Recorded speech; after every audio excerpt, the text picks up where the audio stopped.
마다 동일한 문화, 동일한 사상, 동일한 가치관을 가진 사람들이 나타납니다. 거의 대동소이하게. 그것을 시대의 아들들이라고 말합니다. 같은 시대의 사람들은 같은 생각과 같은 가치관을 가지고 살기 때문에 그것을 시대의 아들이라고 그래요. 이조 시대에는 양반과 상민 그리고 천민의 신분으로 나누어져 있을 뿐만 아니라 그 신분이 결코 바뀌지도 않았습니다. 주인이 있었는가 하면 주인을 섬기는 종과 노비도 또한 있었습니다. 그 시대에, 그 이도 시대의 사람들은 결코 그것을 이상하게 생각하지 않았다는 것입니다. 당연하게 받아들였습니다. 왜 그러냐면 그 시대의 사람들은 그 시대의 아들들로서 그 시대의 사회적 관습을 당연시하게 여겼고 그 사회적 관습에 그 누구도 반기를 들려 하지 않았습니다. 어떤 사람이 반기를 들려 하면 그런 사람들을 단호의 법으로 사회적 관습이나 또한 법으로, 국가의 법으로 처벌하기까지 했습니다. 이조 시대에는 또한 능력 있는 사람들은 부인을 하나만 둘 뿐만 아니라 본처 외에도 후실들을 두기도 했습니다. 그것이 그 시대에는 사회적 관습으로 용인되어졌고 받아들여졌습니다. 그러나 그런가 하면 그 후실이 낳은 후실의 자녀들은 과거 시험에도 응시할 수 없었을 뿐만 아니라 그 어떠한 관직에도 나아가는 것이 금지되어 있었습니다. 즉 후실의 자녀들은 차별당하며 살 수밖에 없는 그러한 그 시대의 관습이 있었다는 것입니다. 그러나 그것들을 이 시대에 우리가 바라보면 얼마나 불공평합니까? 얼마나 부당한 일입니까? 그러나 그 시대의 아들들은, 그 시대의 사람들은 그것을 지극히 당연하게 생각했다는 것입니다. 그 시대의 아들들 중에 아주 특별히 혁명적인 사고를 가진 사람을 제외하고는 대부분의 사람들은 그러한 시대적인 관습을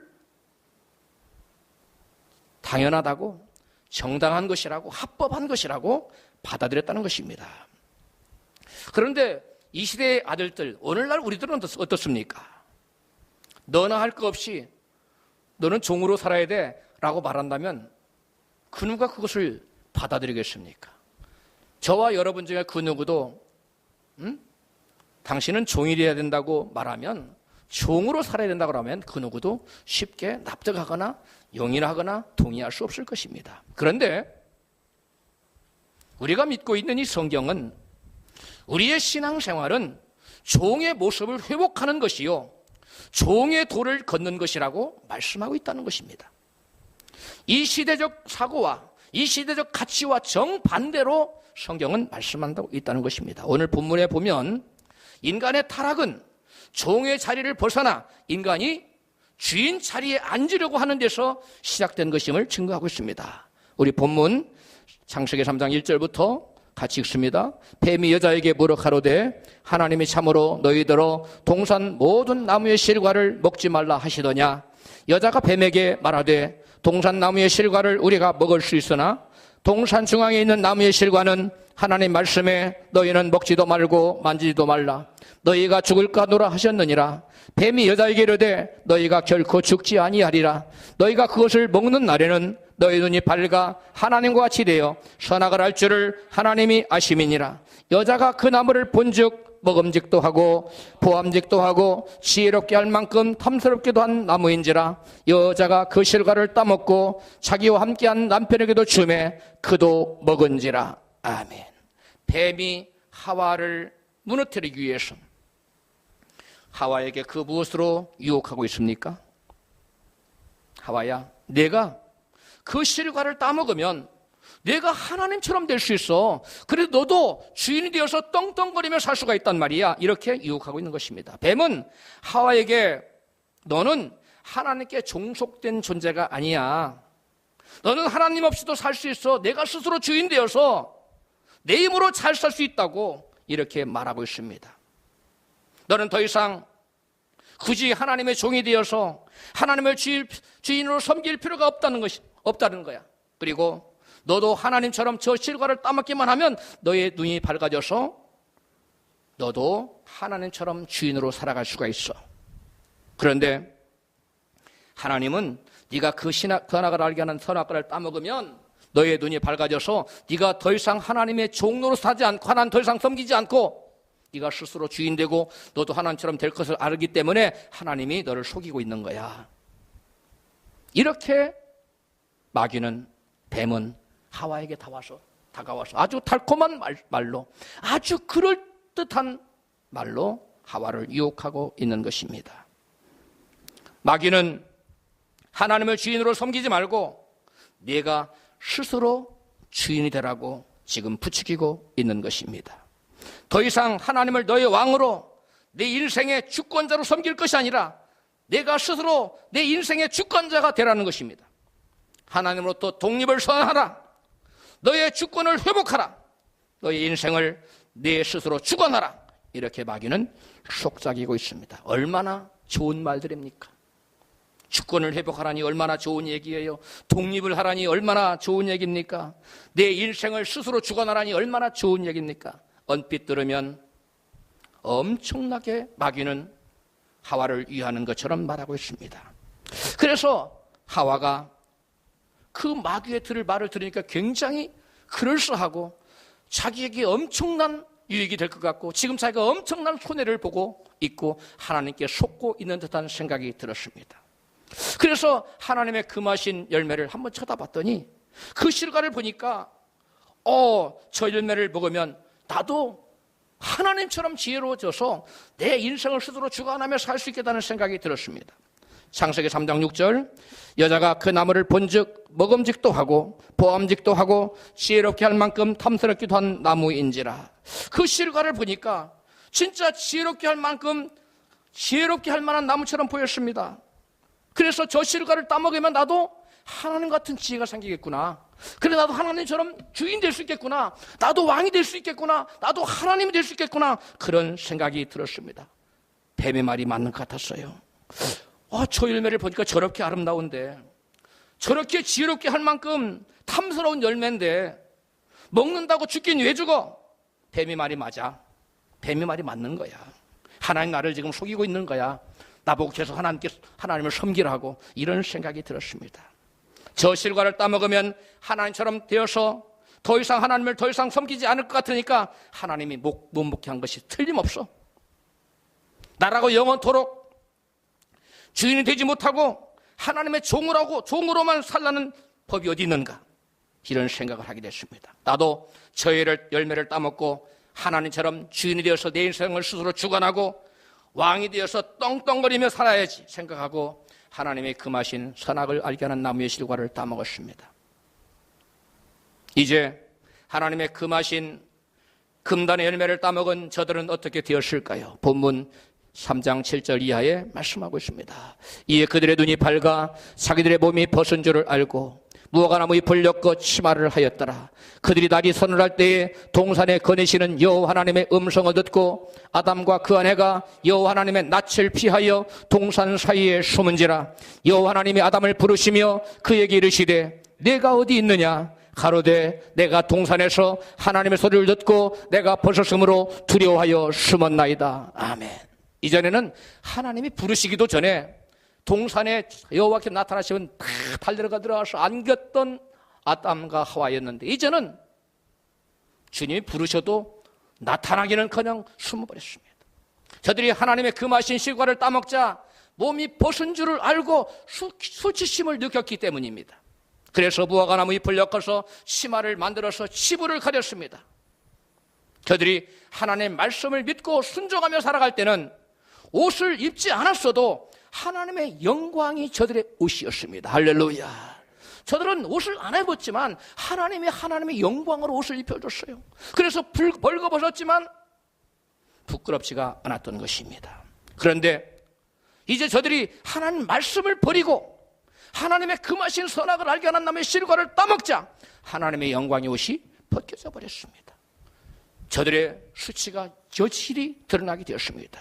이제 저들은 자기들의 그 부끄러움을, 그 수치심을 가리기 위해서 하나님의 영광의 옷 대신 스스로의 힘으로 옷을 해서 만들어서 치부를 가려야만 했습니다. 그래서 그들은 무화과나무 잎으로 치마를 만들어 하나님 말씀을 버린 죄로 인한 수치를 스스로만 가려야만 했던 것입니다. 저들이 죄를 가리고 수치를 가리려고 무화과 나무를 가지고 치마를 해서 입었지만 하나님 앞에서 저들의 죄는 여실히 드러났습니다.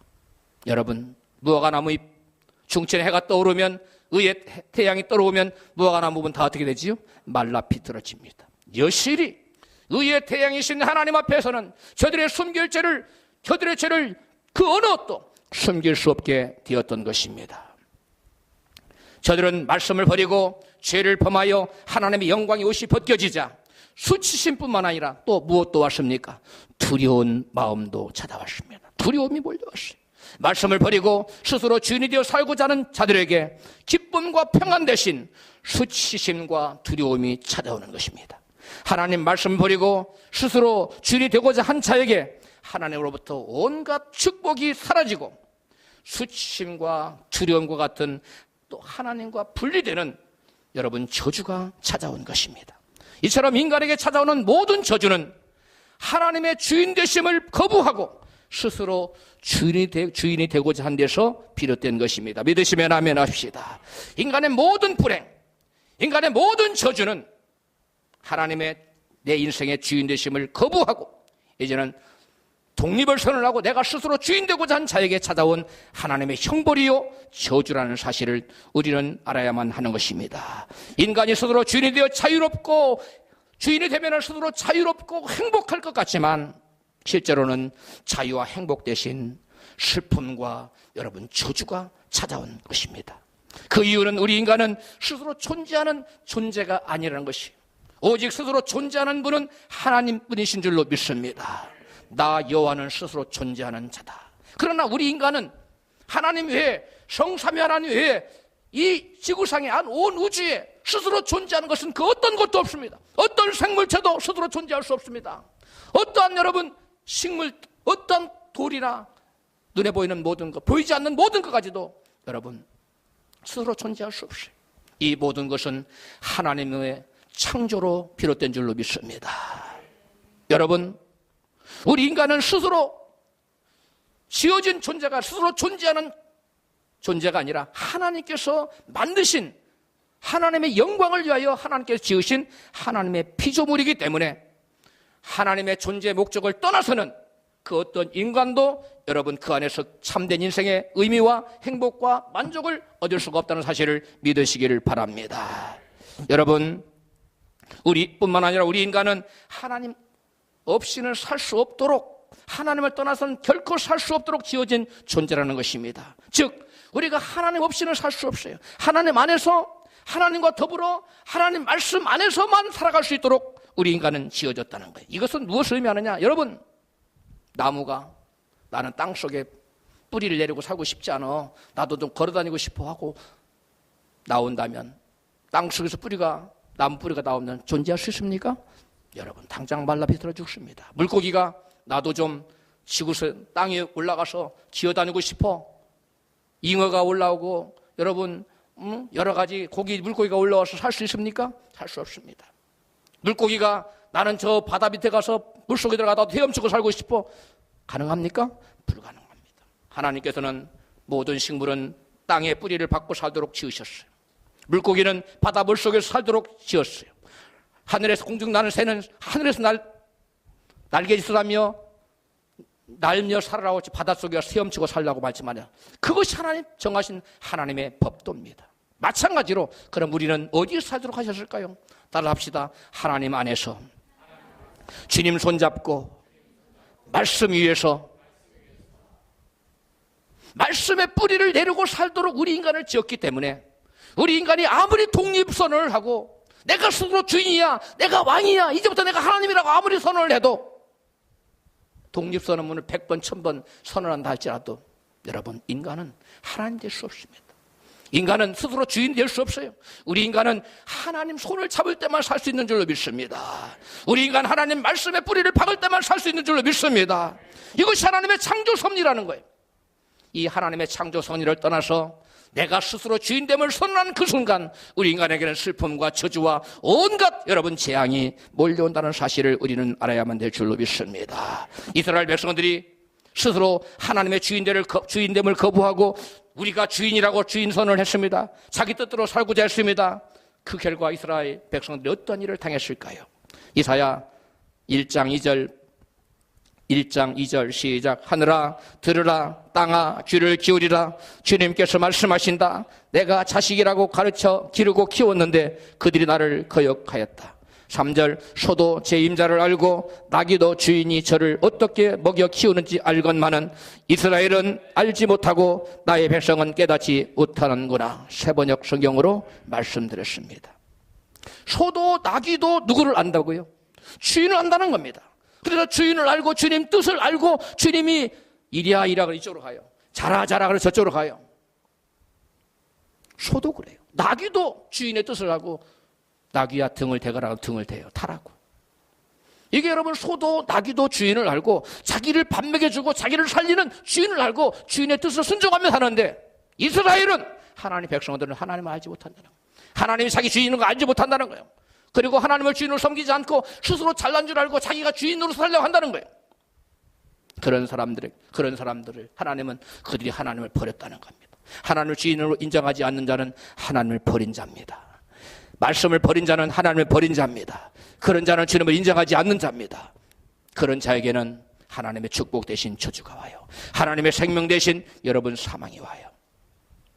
여러분 하나님의 주되심을 버리고 스스로 주인 행세하며 살고자 했던 이스라엘 백성들이 어떠한 재앙이 생겼습니까? 이사야 1장 4절입니다. 이어지는 말씀 같이 슬프다. 죄지은 민족, 허물이 많은 백성, 흉악한 종자, 타락한 자식들, 너희가 주님을 버렸구나. 6절 발바닥에서 머리까지 상한 곳이 없이 상한 것과 터진 것과 새로 맞은 흔적뿐이구나.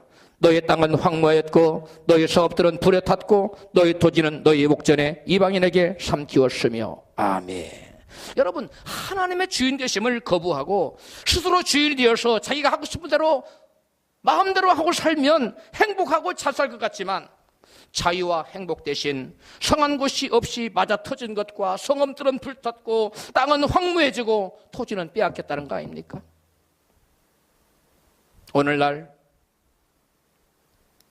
저와 여러분은 이스라엘 백성처럼 하나님의 주되심을 거부하지 말고 스스로 주인 되려고 하지 말고 겸손히 주인 자리에 내려와 주님 앞에 부복하고 오직 주님만이 나의 주님이시라고 고백하는 저와 여러분 되어야 될 줄로 믿습니다. 그런 자에게 하나님께서 원래 의도하셨던 참된 행복, 참된 기쁨, 참된 만족, 참된 인생의 의미를 느끼며 행복하며 살 수 있도록 하나님께서 여러분 원래 계획해 놓으신 그 복이 저와 여러분 모두에게 미치시기를 축복합니다. 김희건 목사님이라고 하는 분이 인자가 올 때의 믿음을 보겠느냐라는 글을 썼는데 그 글 속에 이런 말씀을 하고 계세요.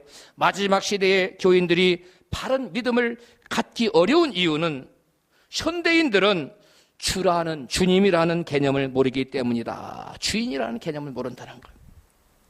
우리가 주님이라고 부를 때 무슨 의미를 갖고 있습니까? 우리가 주여 할 때, 우리가 기도할 때도 주여, 어려운 일을 당하면 주여 그러는데 그 주가 뭘 말하는 거예요? 세 가지 의미를 갖고 있어요. 창조주, 그 다음에 무슨 주예요? 구속주, 그 다음에 구세주. 근데 우리 모든 서구나 우리 한국교회나 마찬가지로 창조주나 구세주는 잘 알아요. 설명 안 해줘도 잘합니다. 대부분 구세주라고 많이 주여할 때 구세주를 생각하는데 성경이 말하는 여러분 주는 거의 대부분 더 로드예요. 그 더 로드라는 것은 주인이라는 뜻이에요. 구속주라는 뜻이에요. 왜 주님이 우리의 주인이냐? 주님은 피로 값주고 저와 여러분을 사셨어요. 예수께서 뭘로 우리를 사셨다고요? 십자가에서 피로 우리를 샀기 때문에 당신 소유가 되어서를 사서 하나님께 드렸어요. 그래서 우리는 하나님의 소유가 된 겁니다. 할렐루야. 그래서 하나님께 저와 여러분 우리의 당신의 피로 값 사서 우리를 당신을 소유로 삼았기 때문에 저와 여러분의 주인은 누구예요? 누구예요? 예수님이에요. 하나님이에요. 그리고 그 주인이라는 말은 더 로드라는 의미로 여러분 킹이라는 말이에요. 여러분 예수님 당시에 로마의 바울 당시에 가이사유에 주라고 부르면 돼야 안 돼요? 안 돼요. 가이사만 더 로드예요. 그 예수님을 주라고 부르니까 잡아다 가둔 겁니다. 그러므로 주라는 말은 주인이라는 말과 또 무슨 뜻이 있어요? 왕이라는 뜻이 있습니다. 그러므로 우리가 주님 부를 때 예수님은 나의 무엇이요? 왕이시요. 예수님 나의 무엇이요? 생사를 주관하시는 주님이십니다. 그런 의미를 담고 있는 거예요. 성경에 나오는 거의 대부분의 주라는 말은 이런 뜻입니다. 세이버라는 뜻도 물론 덜어 나와요. 창조로는 주라는 말도 덜어 나와요. 그러나 거의 대부분 성경에 기록된 주는 뭐다? 나의 왕, 나의 하나님이다. 나의 왕, 나의 하나님, 나의 주님이란 뜻이에요. 할렐루야. 여러분, 예수님 당시에, 그리고 바울 당시에, 그 성경에 기록된 당시에는 예수님을 뭘로 불렀어요? 백성들은, 신하들은 왕을 뭘로 불렀어요? 로드라고 불렀어요. 주님이라고 불렀단 말이에요. 그래서 그 말은 뭐예요? 당신이 나의 뭘 주관한다? 생명, 내 운명을 뭐 하는 분이다? 주관하시는 분이라는 겁니다. 그 시대에 주군이나 왕, 주님을 모신다는 것은 곧 목숨을 걸고 섬겨야 했고 절대적으로 순종을 해야만 했어요. 여러분, 왕의 명령에 순종 안 하면 어떻게 됩니까? 거역하면 왕 뭐 시키는데 나 할 수 없어요. 왕이라고 시킵니까? 할 수 있어요? 그러면 당장 쳐 죽이죠. 이게 왕의 권세예요. 옛날에 왕뿐이 아니라 주인도 종의 무엇을 쥐고 있었어요?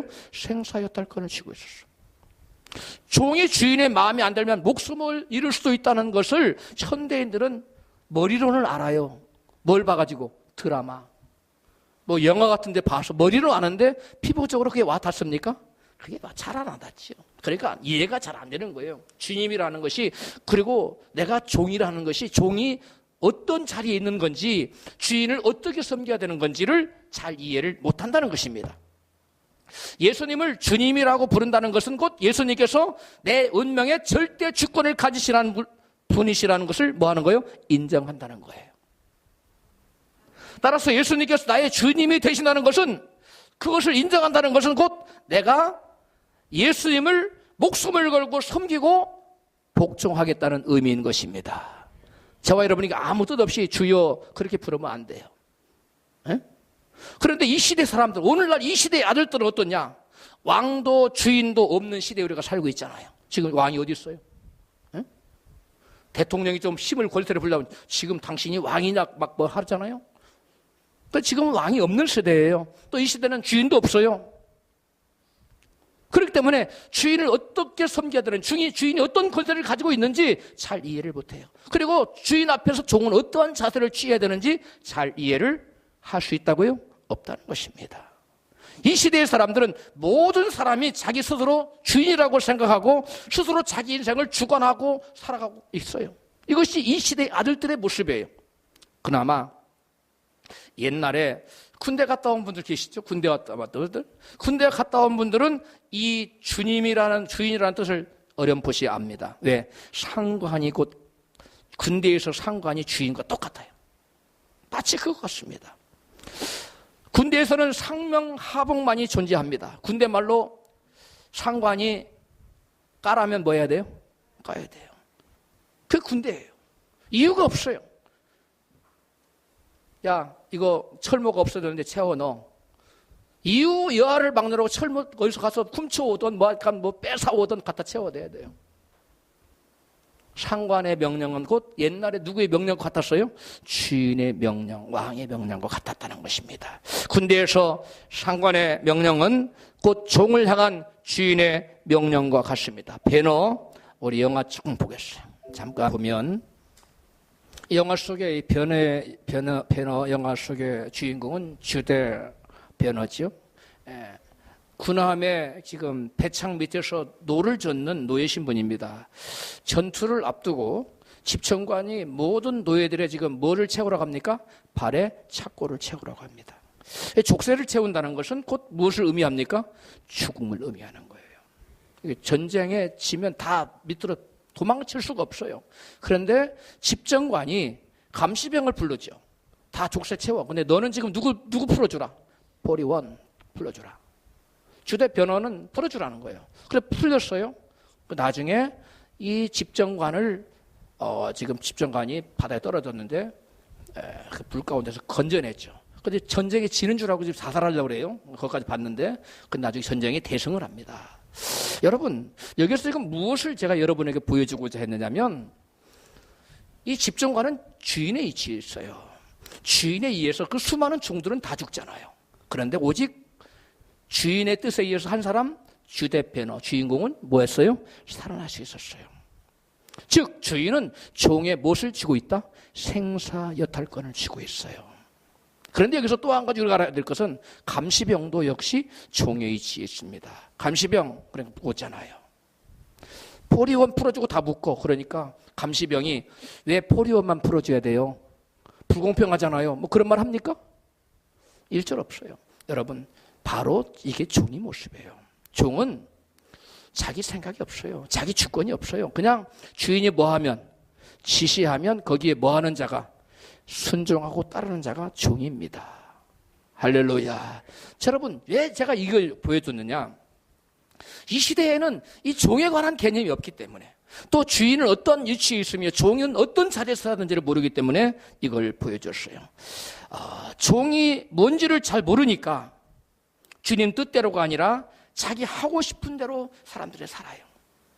그래서 종이 뭔지를 보여준 겁니다.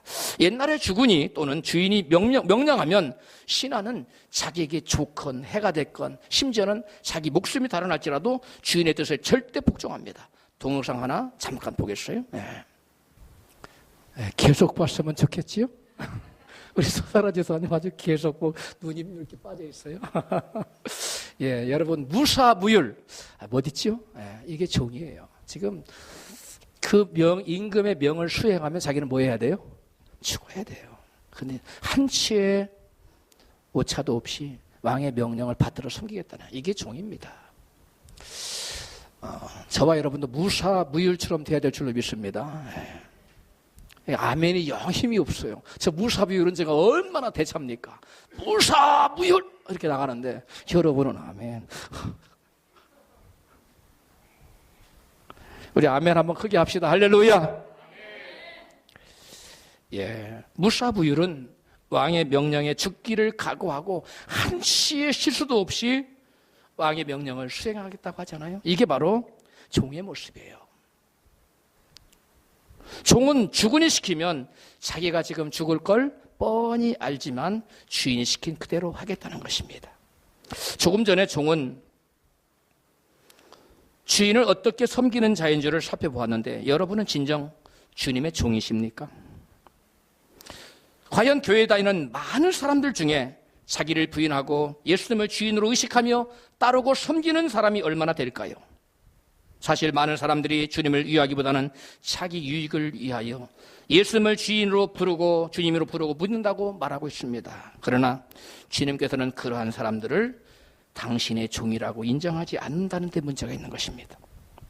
예수님은 당신의 핏값으로 우리를 사셔서 당신의 소유를 삼으시고 종으로서 주인의 뜻을 받들며 섬기고 살라고 말씀합니다. 고린도후서 5장 15절입니다. 같이 읽어요. 제가 모든 사람을 대신하여 죽으심은 산자들로 하여금 다시는 저희 자신을 위하여 살지 말고 오직 저희를 대신하여 죽었다가 다시 사신 자 예수 그리스도를 위하여 살게 하려 함이니라. 아멘. 예수님께서는 하늘 영광 보좌를 버리시고 이 낮고 천한 땅에 오셔서 아무런 흠도 없고 티도 없고 죄가 없으신 그분이 저와 여러분의 모든 죄를 지시고 채찍에 맞으시고 머리에 가시멜로가 쓰시고 양손에 양발에 손이 박히시고 피 흘려 무참히 돌아가셨어.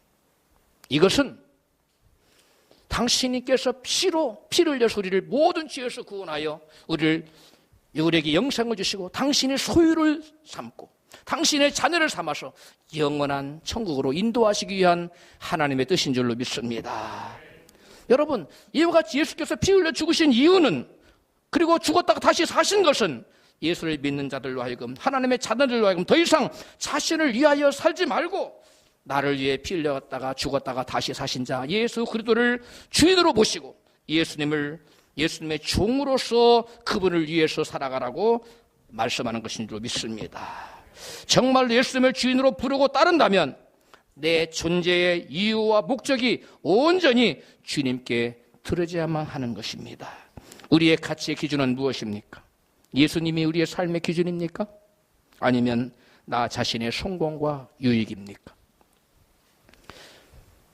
제가 말씀을 준비하면서 하나님, 이 종에 관한 개념을 현대인들은 잘 모르고 또 종의 도를 걷는 것이 어떤 것인지를 잘 모르니까 성경의 두 인물만 보여주시고 이 시대에 살고 있는 사람 두 사람만 보여주라고 간절히 기도했을 때 성경의 두 인물을 보여주셨고 이 시대의 두 인물을 보여주셨어요. 제가 여러분에게 성경의 두 인물을 먼저 말씀드리겠습니다. 대표적인 사람이 여호사밧 왕입니다. 여호사밧 왕은 전심으로 여호와의 도를 행하고 또 전심으로 여호와의 얼굴을 구했던 자였습니다. 그런 그에게 모압 자손, 암몬 자손, 세일 자손이 연합하여 여호사밧 왕을 치고자 유대를 침공해 들어왔습니다. 그러자 여호사밧 왕이 여호와께로 낯을 향하여 간절히 간구하고 온 유대 백성에게 금식하라고 시키고 간구하도록 만들었어요. 그래서 온 유대 백성이 금식하고 간구했습니다. 그러자 하나님께서는 하나님의 종 이름도 없던 그 무명 선지자 야하시엘에게 말씀을 주셨어요. 그래서 하나님께로부터 말씀받은 선지자 야하시엘은 여호사밧 왕과 백성들에게 이렇게 선포했습니다. 역대하 20장 17절입니다. 이 전쟁에는 너희가 싸울 것이 없나니 항우를 이루고 서서 내일 저희를 마주 나가라. 누구를 마주 나가라는 거예요? 적군, 바다에 모래알 같은 많은 적군들이 지금 있는데 서 있는데 그들을 대하여 그냥 나오라는 거예요. 아무런 대책도 없이. 그러자 선지자를 통해 선포된 하나님의 말씀을 전적으로 믿고 그 말씀에 순종하여 백성들이 아침에 일찍이 일어나서 그 적진들이 있는 드구와 들로 나아갔다는 거예요. 더 가관인 것은 노래하는 자들에게 예복을 입혀서 군대 앞에서 그 나가는 군대들 앞에서 하나님 여호와께 감사하세 그 인자하심이 영원하미로다 이렇게 찬양하며 나가도록 행진케 했다는 것입니다. 아니 지금 적진이 코앞에 있고 모래 같은 연합군들이 그 앞에 질비하게 있는데 그 앞에 아무런 작전도 대책도 없이 찬송하며 나간다는 것이 이게 말이 됩니까? 이게 좀 죽기로 작정한 사람 아니면 이게 왕으로서 나라를 말아먹을 작정이 아니라면 이렇게 할 수가 있습니까? 그러나 여호사밧 왕은 왜 이렇게 했습니까? 무엇을 믿었습니까? 선지자를 통해 주신 하나님의 말씀을 믿었다는 것입니다. 환경은 어떠하든지 간에 목숨을 걸고 하나님 말씀을 붙들고 그 말씀에 순종하고자 하는 자, 이 자가 바로 종의 모습이라는 거예요. 우리도 환경은 어떠하든지 간에 하나님께 나가면 될 줄로 믿습니다. 여러분 길이 없어요. 그러나 주님께서 걸어가라고 하면 나가면 없던 길이 생깁니다. 그게 여러분 종의 도예요. 그 다음에 또 다른 종의 도를 제대로 실천했던 대표적인 사람이라면 바로 기드온이라는 사람이에요. 미디안 사람과 이번에 아말렉 사람 그리고 동방 사람이 다 모여서 유대를 치고자 요단을 건너와서 진을 쳤어요. 그들을 막으려고 이스라엘 백성들이 32,000명이 기드온에게 모여왔습니다. 그런데 하나님은 기드온에게 말씀하셨어요. 그들을 다 집으로 돌려보내고 300명만 남기거라. 여러분 어떻게 하겠습니까? 적지는 지금 적어도 수만 명이 바닷가에 진을 치고 있어요.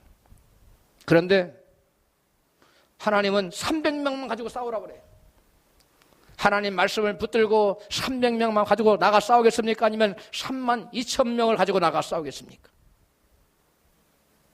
우리 인간의 생각으로는 100번, 1000번, 32,000명 가지고 싸워야 돼요. 그런데 하나님은 그게 아니라는 거예요. 네가 나를 믿고 의지하느냐? 그러면 내 명령에 순종하라는 거예요. 저와 여러분 정말 주님의 예수님을 말로만 주인으로 부르는 것이 아니라 진짜 예수님의 종이 되기를 원하십니까? 그렇다면 내 생각하고는 안 맞고 이치에 안 맞고 말이 안 된다 할지라도 여러분 300명 아니라 30명만 가지고 싸우라고 할지라도 그 말씀에 순종하고자 하는 자, 이것이 종의 모습인 줄로 믿습니다. 그렇게 했을 때 어떻게 됐습니까? 여러분 그들이 말씀 믿고 그 말씀에 순종하여 300명 데리고 나가 싸갔을 때 여러분 연합군을 다 진멸시켜서 하나도 남겨 다 죽였다는 거예요. 그리고 온전한 승리를 거뒀다는 것입니다. 기드온처럼 주인 되시는 하나님을 신뢰하고 말씀에 순종하는 기드온 같은 사람이 진정한 종인데 저와 여러분 이와 같이 되기를 주의 이름으로 축복합니다. 오늘날 이 시대에 성경에 있는 사람 말고 동일한 시대를 살아가는 이때에도 종의 도를 걷는 사람들이 있다는 것입니다. 주님께서 가장 먼저 떠올려 주신 분이 김미진 간사였습니다. 그분은 사업을 지금 재기하는 마당에 빚을 갚고 있는 가운데 인천에서 안경집을 인천에 살면서 일산에도 안경집을 차렸는데 그 일산에 있는 안경집까지 가려면 차를 여러 번 갈아타요. 직행버스가 여러 번 갈아타야 돼서 오고 가는데 5시간, 출퇴근 시간이 5시간. 차가 막히면 7시간까지 걸렸어요. 그래서 출퇴근 시간이 너무 길으니까 힘드니까 하나님께 기도해서 하나님 차 한 대만 어떻게 주세요. 간절히 기도해서 하나님이 말씀하셨어요. 얘야 차를 사려거든 월급을 돈을 모으거라. 실망스럽지만 하나님 모으라니까 돈을 모았어요. 50만 원씩 10개월 먹으면 얼마입니까? 500만 원. 500만 원을 가지고 야 이제 티코를 중고를 사야 돼. 티코 중고를 쓸만한 걸 사야 되겠다 하고 100만 원 보험금 지불할 거예요. 400만 원짜리 살 건데 그 티코 중고 중에 좋은 걸 사게 해주세요. 기도하고 현관문을 딱 나가려고 했어요. 그랬더니 아주 부드러운 소리가 들렸어요. 미진아. 그랬더니 너 그 500만 원 이 나라에 있는 이태영 선교사에게 보내라. 그 주님의 음성이 들려왔어요. 몹시 당황하며 혼자 중얼거렸답니다. 지금 내가 들은 것을 어떻게 주님의 음성으로 신뢰할 수 있단 말인가? 아니라면 몽땅 내 돈만 날리잖아. 주님의 음성이 확실하다면 순종하겠지만 아닐 수도 있잖아.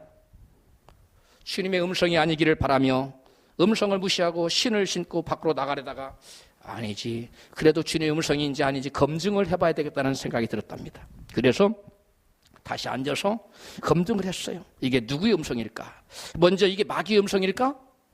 그랬더니 마귀가 선교사에게 돈 보내라고 할 일은 천부당 만보당하는. 이건 아니지.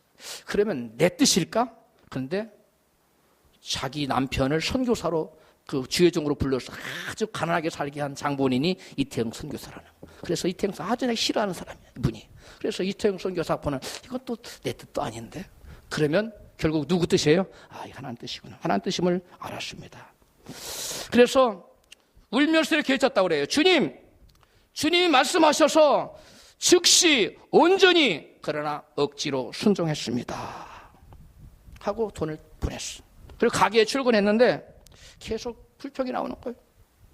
하나님에 대한 원망이 나오고 막 하나님이 너무 서운한 거예요. 그 점심때쯤 되었는데 전화가 왔어요. 친구한테서. 강남 사는 친구한테서. 야, 오늘 점심 내가 맛있는 거 쏠게. 저녁 쏠게. 점심때 저녁 같이 가자. 일식집에 가서 내가 최고로 내가 한번 쏠게. 그랬어요. 전화가 왔어요. 친구 집에 갔어요. 어차피 강남을 거쳐야 친구 집에 차를 타고 갔는데 거기 보니까 그 친구 집에 갔는데 토요타 마크가 찍힌 비닐도 벗기지 않은 새 차를 한번 운전해 보라고 키를 딱 주는 거예요. 그런데 그 옆에 그랜저가 세워져 있어서 그랜저 그 차를 구경하려고 하니까 야, 그 차는 볼 것도 없어. 그건 내가 시장 갈 때가 타는 차야 라고 말했어요. 그 말을 들으니까 갑자기 치밀어 올랐어. 나는 지금 뭐 살려다가 못 샀어요? 티코 중고 하나 살려다가 못 샀는데 친구는 지금 그랜저에다가 토요타, 렉서스 새 차를 이렇게 두 개나 가슴에서 치올랐어. 그래서 이 김미진 간사님이 친구가 부럽기도 하고 하나님 아버지가 원망스럽기도 해서 친구에게 야, 나 그냥 집에 갈란다 그랬어요. 그리고 친구가 야, 너 가면 안 돼. 하나님이 오늘 새벽에 나보고 너 저녁에 초대해서 가장 맛있는 거 대접하라고 그랬어. 너 가면 안 돼. 야, 하나님한테 말씀드려. 친구 김미진이 저녁 오늘 안 먹고 나중에 먹는다고 그래라. 그리고 갈라고 뿌리칠 거야. 야, 가면 안 돼. 새벽에 하나님에게 두 가지를 말씀하셨어. 첫 번째는 너 저녁에 초대에다가 가장 맛있는 거 대접하라고 그랬고, 두 번째는 차를 한 대 사주라고 그랬어. 그래서 키를 줘. 그러면서 그 새 차 도요타 차 키를 딱 손에 쥐어주는 거예요. 그래서 야, 나는 도요타 차는 기름값이 없어서 못하니까 그랜저 키를 줘라. 그리고 그랜저 키를 받아서 운전해서 곧바로 집으로 돌아갔다는 거예요. 여러분, 이게 쉬운 얘기입니까? 5시간 출근해야 되는 그것을 10달 모아서 겨우 살라고 하는데 하나님이 미전아 그 차 선교사한테, 그 차가 아니라 그 돈 선교사한테 보내라. 이게 자기를 부인하지 않는 종이라면 가능할까요? 불가능할까요? 불가능합니다. 주님께서 제게 바로 이게 종의 모습이란다 그랬어요. 두 번째는 또 하나의 모습을 오래전에 들었던 얘기 주님이 떠올리셨어요. 바로 이게 종이란다. 그게 뭐냐면 어떤 한 개척교회 목사님이 운전을 하고 가다가 그만 순식간에 꽝 부딪혔는데 눈 뜨고 보니까, 내려서 차를 보니까 그랜저 새 차요. 아니야, 그랜저가 아니라 BMW 새 차예요. 야, 큰일 났네. 개척교회 목사님이 티코차 몰고 가다가 박아버리면 있는 힘을 대서 박은 거예요. 내려보니까 BMW 차가 범퍼는 물론이고 트렁크까지 다 어장을 냈어요. 목사님 너무 난감했어요. 목사님은 너무 죄송해서 상대방 운전자에게 보험이 없으니 연락을 해 주십시오. 그러면 수리비를 나중에 계산해 드리겠습니다. 그랬어요. 그러니까 그분이 뭐라고 하냐면, 아니 뭐 하시는 분인데 보험도 안 들고 차를 몰고 다니세요? 물었어. 아이고 죄송하게 됐습니다. 제가 개척교회 목사인데 형편이 어렵다 보니까 보험을 못 들었습니다. 얼떨결에 대답이 나왔어요. 그러자 상대방 운전자가 알겠습니다. 나중에 연락드리겠습니다 하고 그 전화번호를 받아가지고 헤어졌어요. 집에 돌아와서 이 개척교회 목사님이 주님 기도, 하나님 제가 차 한 대 달라고 간절히 기도했는데 차 한 대는 고사하고 있는 이 티코차마저도 이제 박살이 났으니 어떻게 하면 좋습니까? 내 차는 없어지면 그냥 버스 타고 다니면 된다고 하지만 저 비싼 BMW도 어떻게 제가 수리비를 감당합니까? 교회 보증금을 빼야 됩니까? 어떻게 해야 됩니까? 걱정이 되는데. 그런데 그 다음날 전화가 왔어요. 목사님 어디에서 만납시다. 만났어요. 갔더니 그분이 그러는 거예요. 목사님 사고를 내셔서 너무 힘드시지요? 너무 걱정하지 마십시오. 저 모 교회 다니는 안수 집사입니다. 어제 목사님이 개척교회 목사라서 보험을 못 들었다는 소리를 듣고 제 마음이 아팠어요. 교회 가서 하나님께 기도를 드렸는데 하나님이 제게 이렇게 말씀하셨습니다. 얘야, 내가 너를 사랑하고 축복해서 너를 BMW 타게 해줬는데 너는 이제 내 종은 티코차가 폐차가 됐으니까 새 차를 한 대 사드려라. 그래서 제가 주님의 말씀에 순종하기 위해서 차를 하나 뽑아왔습니다. 차 키를 3키를 딱 드렸다. 할렐루야. 이 잃어버렸던 이 얘기를 떠올리면서 주님께서 바로 이게 바로 종의 모습이란다. 저와 여러분 모두 다 이렇게 자기를 부인하고 주님이 말씀하시면 아멘하고 순종하는 저와 여러분 되시기를 주의 이름으로 축복합니다. 축구선수 이영표 여러분 잘 아시지요? 그가 2013년에 현역에서 은퇴했다고 합니다. 지금은 축구 해설위원으로 그 다음에 집사로 교회를 섬기고 있는데요. 그가 쓴 책 생각이 곧 내가 된다는 책을 보면 그의 신앙의 획기적인 터닝 포인트를 그려놓고 있습니다. 그는 말씀과 자신의 삶 사이에 커다란 간극이 있다는 것을 발견했어요. 그래서 자기 믿음이 내가 진짜 이게 진짜 믿음 맞는가? 내가 믿음이 이게 올바른 믿음 맞는가? 의구심이 들었어요. 그래서 2005년 3월부터 3개월 동안 열심으로 새벽기도 나가서 집에 와서 계속 말씀 읽고 기도하고 온종일 3개월 이렇게 지났다고 합니다. 필사적으로 하나님 내 믿음이 올바른 믿음인지 가르쳐 확인시켜 주세요. 3개월 동안 매달리던 그 어느 날 기도하는데 교회 가서 기도하는데 갑자기 너는 너의 주인은 누구냐라고 주님이 물으시더랍니다. 한 번도 지금껏 들어본 적이 없던 주님의 음성이었어요. 그래서 그는 지금껏 하나님을 주님이라고 부르면서도 실제로 자기 자신이 하나님의 종이라고 마음속 깊숙이 인정한 적이 단 한 번도 없었다는 사실을 그 음성을 질문을 받을 때 깨달았다는 거예요. 자기는 10년 넘게 하나님을 주님이라고 불렀지만 자기가 불렀던 주님은 그저 호칭에 지나지 않았던 것을 알았다는 거예요. 그는 나의 신앙생활을 돌이켜보면 내가 하나님의 종이 아니라 하나님이 나의 종이셨다고 고백하고 있습니다. 종은 띄워주세요. 종은 주의 음성을 들어야 한다. 그리고 종은 주인의 명령에 순종하며 오직 주인을 위해 존재해야만 한다. 하지만 나는 나 스스로 종인지도 모르는 종이었다. 하나님이 계시할 그 자리에 그 무엇인가 그 자리를 차지하고 있었다. 그것은 바로 나의 자아였다. 하나님은 하나님을 섬긴다고 하면서도 나 자신이라는 우상을 섬기고 있는 나의 왜곡된 믿음을 새롭게 해주셨다. 하나님, 나의 주인은 하나님이십니다. 그리고 주님의 모든 물음에 나의 대답은 언제나 예입니다. 그분 책 129에서 133페이지에 있는 내용을 핵심 구절만 여러분에게 읽어드렸어요. 인간의 죄와 타락의 시작은 하나님의 주인 되심을 부인하고 스스로 주인이 되고자 한 데서 비롯되었습니다. 따라서 자기가 주인으로 살겠다는 주권을 포기하지 않는 한, 하나님을 주인으로, 친정 내 마음의 주인으로 모시지 않는 한, 그 사람은 결단코 죄에서 회개한 사람이 아닙니다. 진정으로 주님을 믿는 사람도 아닙니다. 솔직히 말해서 지금 여러분의 주인은 과연 누구입니까? 하나님이십니까? 아니면 나 자신입니까? 누가 주인이고 누가 종입니까? 기도하겠습니다.